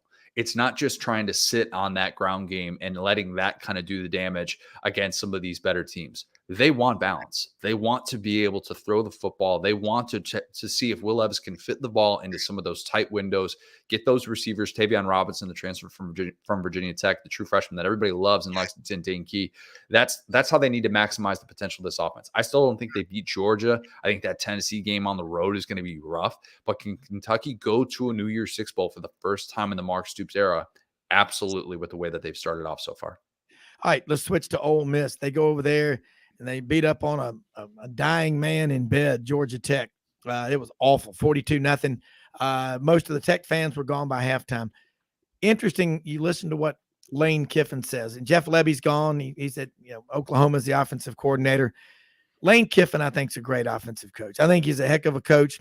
I think for his sake, he ought to be getting more high school players in recruiting than he does via the portal. But Kenshon Judkins, running back out of Alabama, Zach Evans, they just ran the ball at will against Georgia Tech. Jackson Dart, Luke Altmaier. I mean, right now they're a running team and they're one of the better ones around. What does that say about his ability to adapt? The great offensive minds can adapt to their personnel. One of the things that Dan Mullen, in my opinion, didn't get enough credit for is they had the number one passing offense in America in 2020 with Kyle Trask. Because when you have the likes of Kadarius Toney, Kyle Pitts, you have Trayvon Grimes, you have these studs on the outside, you better throw the football because that's what your personnel suggests you should do. Even though Dan Mullen has been known for running quarterbacks, we think of the likes of Nick Fitzgerald and even Dak Prescott, and the way that it played out last year with having a ground attack. Lane Kiffin has adjusted to his personnel. His personnel is a dominant ground game that had 4 starters returning on the offensive line, and he's got maybe the best 1-2 punch at tailback right now in all of college football. And Zach Evans and Quinshon Judkins, the guy that Lane Kiffin was sitting there cold in the bleachers last year. That photo resurfaces every time Judkins does anything.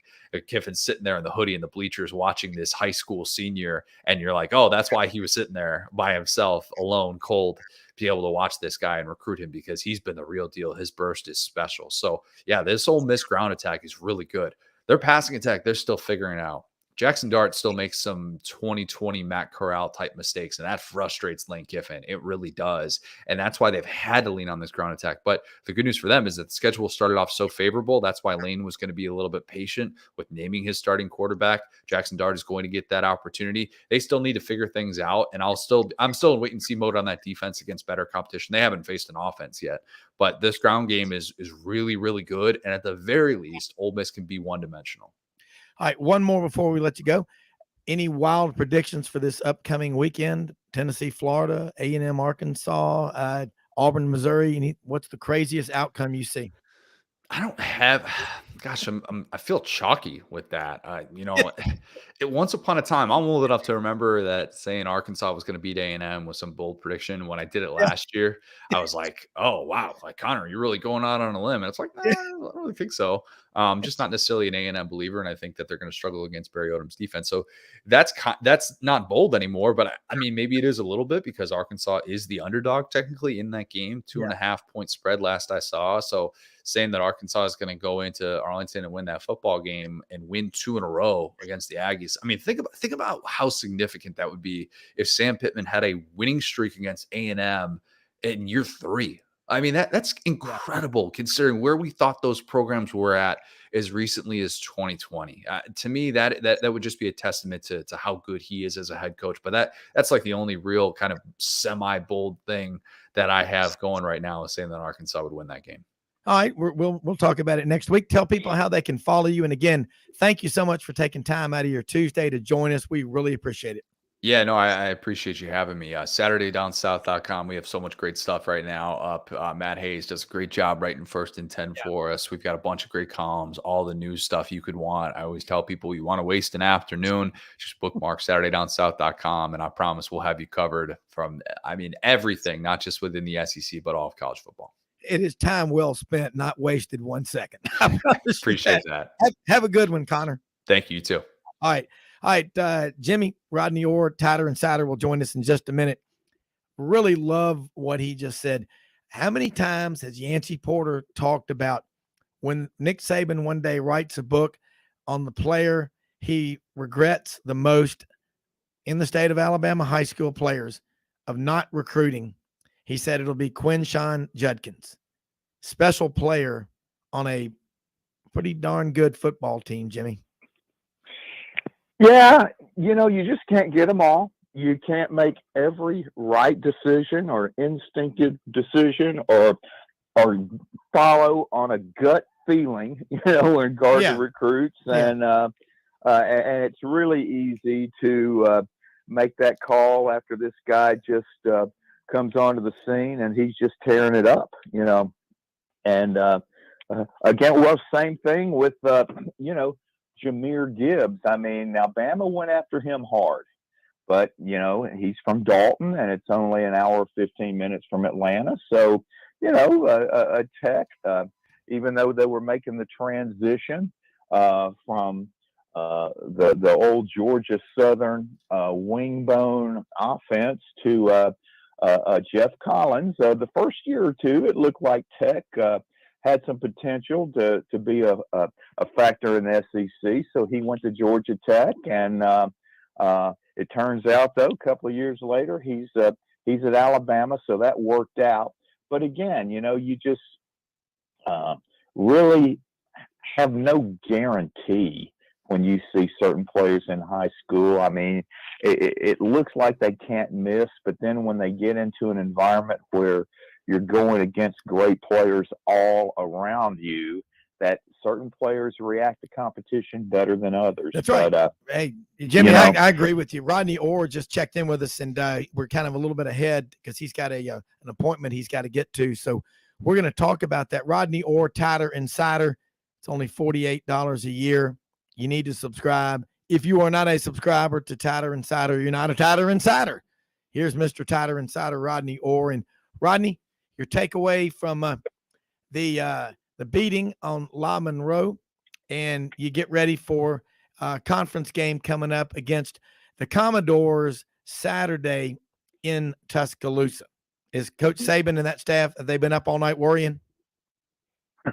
Well, I think, obviously they're working hard because this is a team that they're still developing. And, I think a lot of times when we watch these games, you start looking at the performance, and sometimes, these Alabama fans especially can judge things harshly as they were doing in the first half of this game against, La Monroe. But a lot of things that I think they're doing, I think they're still evaluating a lot of the things that they want to do, the things that they feel they're good at, or maybe, things that they might want to continue to, build on. And vice versa, things that they may say, well, let's go in another direction, whether it's personnel or whether it's, schemes that they want to use, whatever it is. And for example, I think you look at the left guard spot.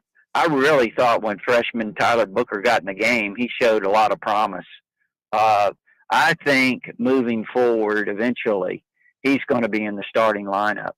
I think when you look at that, I think he solidifies some things. So that's one thing. And I really thought in the second half, they ran the ball. And again, I understand people say, well, it's La Monroe. They were ready to quit. I understand all that stuff. I'm talking about the execution. It really doesn't matter. What is the execution? And I thought the offensive line executed. You can see that Eric Wolford, it appears he's already having an impact in terms of that. So I saw some progress, in my opinion, just based on things I saw. I thought the running backs ran extremely well. What I'd really like to see, Rob and Jimmy, is this. And again, I think they've got to continue to develop an identity offensively. But to me, I think it's going to have to slant more back. And I don't mean, let me be careful how I say this. The running game, I don't mean the running game they're going to go back to the way it used to be. What I'm saying is I do think that there's got to be continued development of that and utilization of that, these running backs, as this offensive line continues to develop, and then take some things off Bryce and take some things off this receiver core that's still developing. And I think if they do that, they can find true balance. So I think that's an important thing.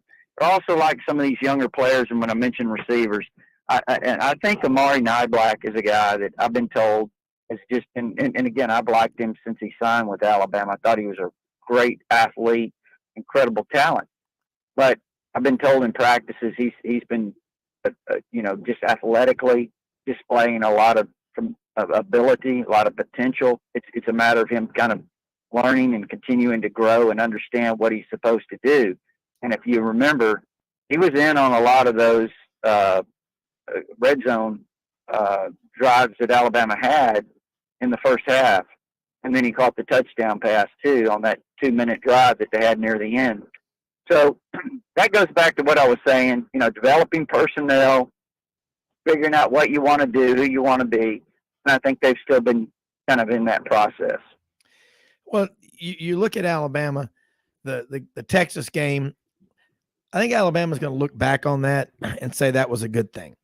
Number one, you got the win. Came out of there relatively healthy.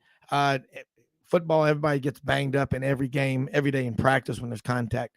But those kind of games tend to make you pull together as a team. And I think it also gets the guys to pay attention more in the team meetings when the older guys are saying, look, we tried to tell y'all Texas could play. And the coaches are saying that. And the team captains get there. And they get in that meeting, like we saw Takeo Spike saying on Saturday, SEC, now Sunday morning, what do you do when your team's in trouble? You get the captains together and you say, look, we're all we got. You got to look at it like that. But I think this Alabama team, it is really talented.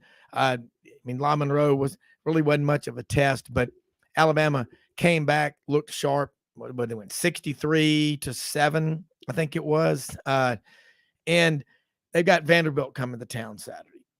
Vanderbilt came back, won on, against Northern Illinois, 38-28. They're Vanderbilt.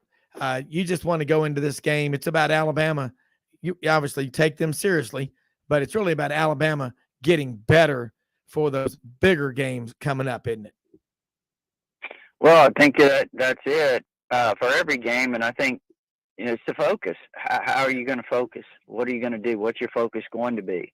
And I think it's just what you said right there. It's about improvement. It's about this is going to be a better opponent than the one they saw last week, a team that's scoring a lot of points. And I think it's the same thing as the Texas game. And what I mean by that, obviously, Texas is a lot more talented than Vanderbilt. It's not what I'm saying, but it's the focus.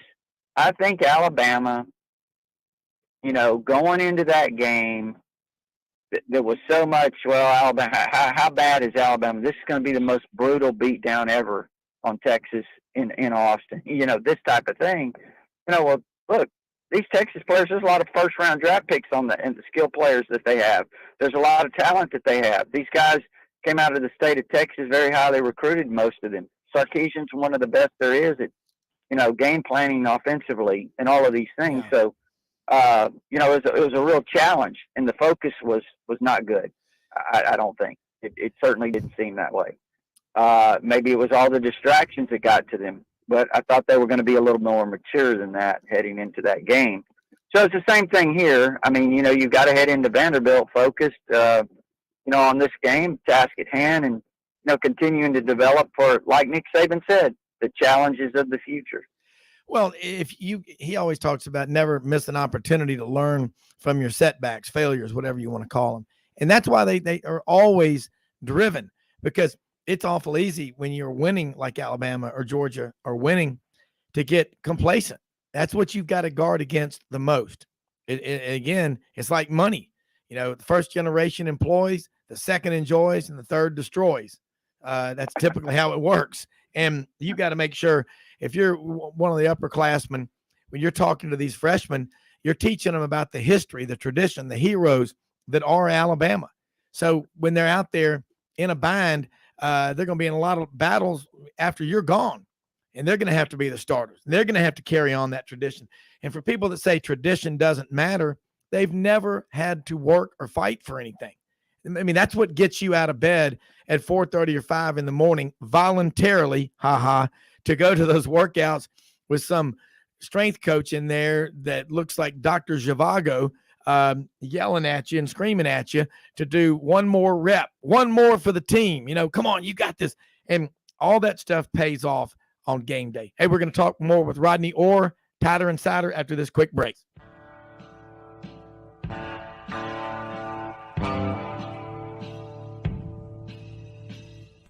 Red River Ford and Toyota, located in Wynne, Arkansas. If you're in the market for a new or used car, truck, or SUV, call, go online, or drop by and see them. Located 45 minutes from Memphis, go off the 4-city exit on I-40 and go north about 15 minutes on Highway 1. Easy to work with and still believe in customer service. If you live out of town, they will deliver your vehicle to you. RedRiverFordToyota.com. Just see what they can do.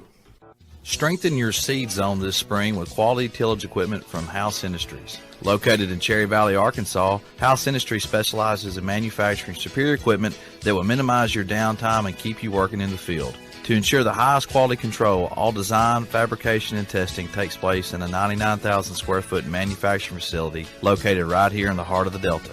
Locate your nearest House equipment dealer online at houseindustriesinc.com. House Industries, breaking ground. Sidelines with Rob Browne. Talk sporty to me.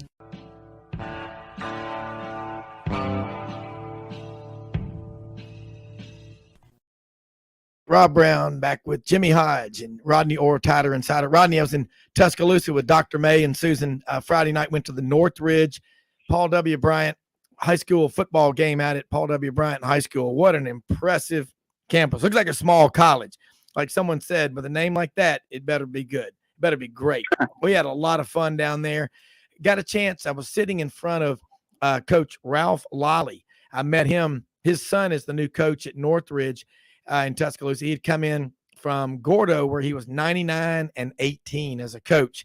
Look for good things to happen, great things to happen there. And Coach Lally, really, man, I learned a lot about football with him, and his son is a really good coach. And I got to see Britton Wilkins play. Man,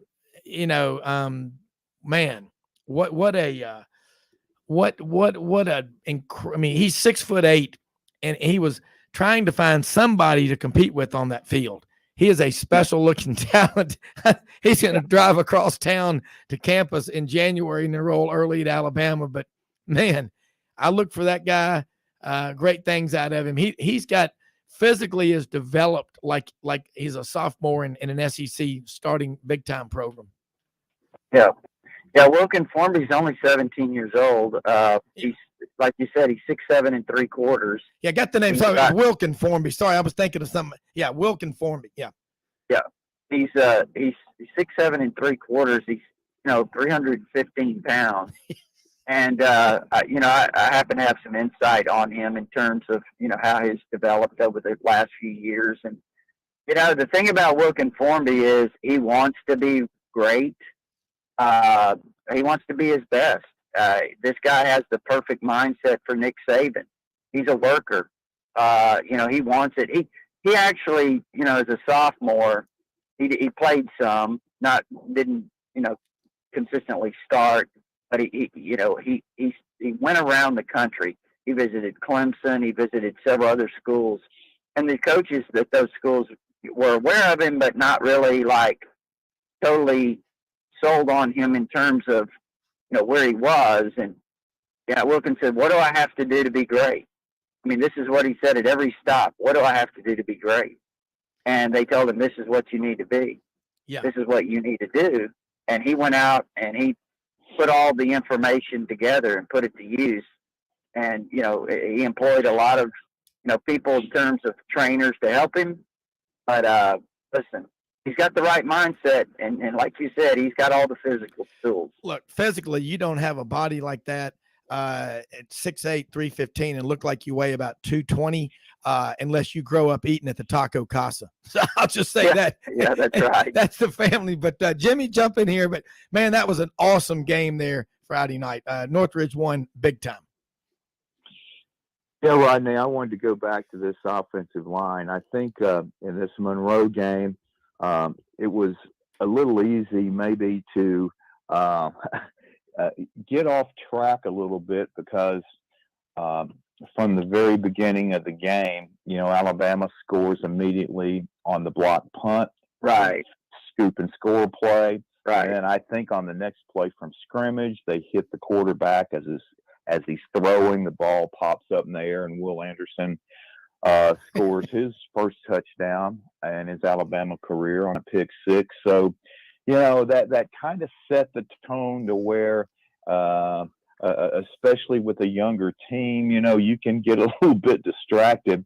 And I wanted to ask you about this offensive line, and you mentioned the left guard situation, and you also mentioned certain situations that Alabama has to really be good at with their offensive line. And I think specifically I had to go to that Texas game late in the fourth quarter where Alabama had a chance to put the game away and run the clock out. They had third and maybe 6 inches, and they couldn't make it on two tries. And I think those are the type of situations where that has to be absolutely automatic. And with that in mind, I've been hearing some speculation that, and you kind of opened the door there earlier in your conversation about the offensive line, but it appears to me that things aren't totally settled at all about who the starters are at every position in the offensive line. And I'm not talking at left guard. Is that your understanding or what you're feeling about that? Well, I think, Steen at left tackle, Latham at right tackle. I think those seem to be really firm. I think, now I don't know how they want to line up the interior, but obviously Ekiyor is going to be somewhere in there. And at right guard, I do know that Booker played some at right guard in the game as well. Dalcourt. Yeah, I mean, the only thing I could see there would be maybe McLaughlin pushing him, but I think they're happy with Dalcourt right now. So, what are they going to do at left guard? That's pretty much the way I see it right now, unless there's something that changes. And I think they brought Booker along slowly. They've played him. He played a little bit. He came in the Texas game actually at right guard at a play late in the game when Ekiyor had to leave after he lost his helmet. So, it seems to me, and you hear Nick Saban, he says it. He says he's physical. He brings power. That's what we want. We're going to play him. So that tells me that Tyler Booker, watch out, because I don't think right now, obviously, I mean, they moved Randolph back to tight end. He started this game as one of the blocking tight end, as a blocking tight end.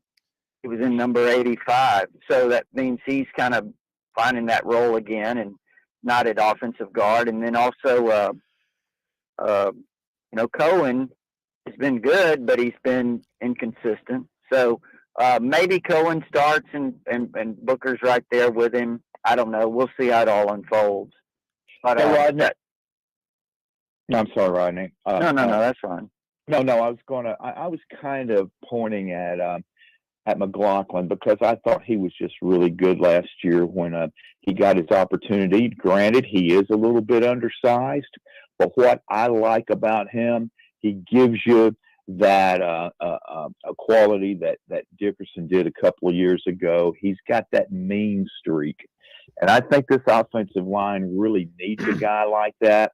I think he's really good at calling out the blocking schemes and so forth. And, Dalcourt, of course, had that injury last year, but I couldn't help but notice on that 4th and inches play when Roydell Williams, tripped over Dalcourt's foot. I thought he just kind of got pushed back a little bit, which prevented Williams from being able to, make the first down. And I'm just, always kind of wondering game to game because Alabama is a program very much like USC in the early to mid 2005s, where former players talked all the time about, even though they might be having a really strong season, they always felt every day at practice that they were playing for their job. I mean, they had that feeling that they're never safe. And in a lot of ways, that's a good feeling to have when you approach practice every week and you're getting ready for a new opponent. Yeah. Well, I don't know. Maybe McLaughlin will, but I think right now they like the power and the size that Dalcourt brings. And I know on that play you're referring to, actually, I think Roydell missed the hole because it was there. All he had to do, he missed the cutback, and he did get tangled up, but I think he pressed that hole a little. He didn't press it correctly, because it was there. I mean, Booker, not Booker, but Ekiyor did a nice job with the double team with Dalcourt, and then I thought that Latham did a really good job sealing off that edge guy to create a little gap there. But anyway, neither here nor there. I thought McLaughlin did a great job too. I agree with you. He does a nice job. He's very heady. He's quick. He's gotten bigger. I thought that there was a pretty good chance that he might win that job, but apparently they just like the size that Dalcourt brings. He's been named like the SEC offensive lineman of the week. He's been named. He also was named the player of the week for Alabama, I think, again this week. Well, he's got those qualities. I mean, there's absolutely, no doubt about it. And just one final thing is Ekiyor showing signs of kind of overcoming those nicks and bruises, because he's kind of been banged up, off and on over the last probably 7 or 8 games going back to last season. Mm-hmm. Yeah, because he missed spring. He set out spring because of the off-season surgery procedure. But yeah, I think so. I mean, I don't know exactly what his status is. It's really closed down. It's pretty much been closed down over there since 2020, where you don't get in as much to actually get any observation at all of the in practices. So it's hard to tell. I have not heard of anything though. Talking to people about him having any kind of any kind of injuries that would curtail him right now. Yeah, Rodney. One other one. Looking out there, SEC. I got to ask you this. We talked with Jordan Hill, 24/7 Sports covers Georgia in the first hour. I'm going to ask you now. I think the SEC East is making progress. Climbing back out of the hole they've been in for a long time. SEC West, SEC East. Right now, who's the strongest of the two? Oh, I tell you what. Can you imagine having to play Arkansas, Texas A&M, Ole Miss, Auburn, even because they are your rival. They're not, even though they're obviously not what they normally are this year. Struggling. They don't appear to be. Yeah. So, LSU, I think they're going to get better and better as the year goes on. I do too. I mean, I would rather play what Georgia's playing. But I don't think that's an indication of Georgia not. I mean, they're obviously the best team right now. They're well-oiled offensively. They've got a great identity. To me, they've got the best player in college football as we speak today. He's having the best, well, I don't know about numbers-wise, but, I mean, he's just an incredible freak, Brock Bowers. Yeah. Oh, gosh. I mean, this guy's incredible. Yeah. So, and then the quarterback is Stetson Bennett. He's just executing right now. So they've got, and defensively they're good. But again, it's a long season. Let's see how it all plays out and how things happen. But yeah, I mean, it's a tough schedule to play those SEC West teams. Yeah, it is. All right, here's one more for you. Confirm or deny. After an Alabama victory, Coach Bryant would often be heard saying to, John Forney, "What are you going to do after the game, Coach?" "Well, I'm going to go back home. Miss Mary Harmon's going to make me supper. I'm going to sit in front of the television and listen to the Mississippi State game and have a glass of cold milk and an onion sandwich." True or not? Was he really having a glass of milk? I don't know. I don't know. Whatever he had, it made him pretty darn successful. Yeah. Maybe we all ought to eat an onion sandwich, Rodney. Yeah, he was. He had some sayings, and I think your old friend Pat Dye picked up on a lot of things he did. Oh yeah. Yeah. I remember Pat Dye one time after, they played. It might have been the 1983 Alabama Auburn game. Up there in that tornado weather. Yeah, nobody left, by the way. Yeah, it's 23-20. Yeah. And I'll never forget Dye saying after the game, he said he walked the night before, he had walked into the hotel room there where I guess Lionel James and Bo Jackson roomed together on the road. And he said they were there studying math. Now I ask you, Rob, were they really studying math? But of course, and Mildred will be on the Sports Illustrated swimsuit front cover. Okay. Yeah. No, yeah. They may have been. They may have been. But he said he took them each a cheeseburger and a carton of milk. There we go. By the way, I got to tell you, I hit another goal, man. I've been there before, but I hit it Saturday on the way back from Auburn to Tuscaloosa with Waller, and hit it again Sunday and introduced my wife Audrey to a Milo's burger. Wow, man! I had the Mexi burger. You got Taco Casa, you got Milo's. It is just the Champs-Elysees of great fast food restaurants there on McFarland Boulevard and north of it where Milo's is. But anyway, nothing like road trips in the South. And Rodney, tell people again how they can follow you. I know you got a big day ahead of you. And again, as always, thank you so much for taking time out of your Tuesday to join us. And to all of our listeners all over the place, Kicks 96.3, Lake Martin, Alexander City, over in Atlanta, everywhere. Thank you for listening to Sidelines. Yeah, TighterInsider.com. It's only $48 a year, and you can get instant access with your credit card if you prefer. There is an address there to send a check. There's all our premium information at the top of the board. We've got Alabama's latest commitment. We talked to his coach last night, Jordan Renaud's high school coach, Joe Willis, out there in Texas. And then also our All Sports Forum. I mean, it's our community of Alabama fans, all kinds of discussion. It's nonstop there at TighterInsider.com. Look, you're talking college football 24/7 every day of the year. What's not to like about that? All right. Run out of time, man. 2 hours flies by in a flash. Jimmy, great stuff as always to all of our guests, Connor O'Gara, Jordan Hill, David Schultz, Rodney Orr. Thank you. We'll be back with you tomorrow as we are every Monday through Saturday for 2 hours. www.sidelines.live.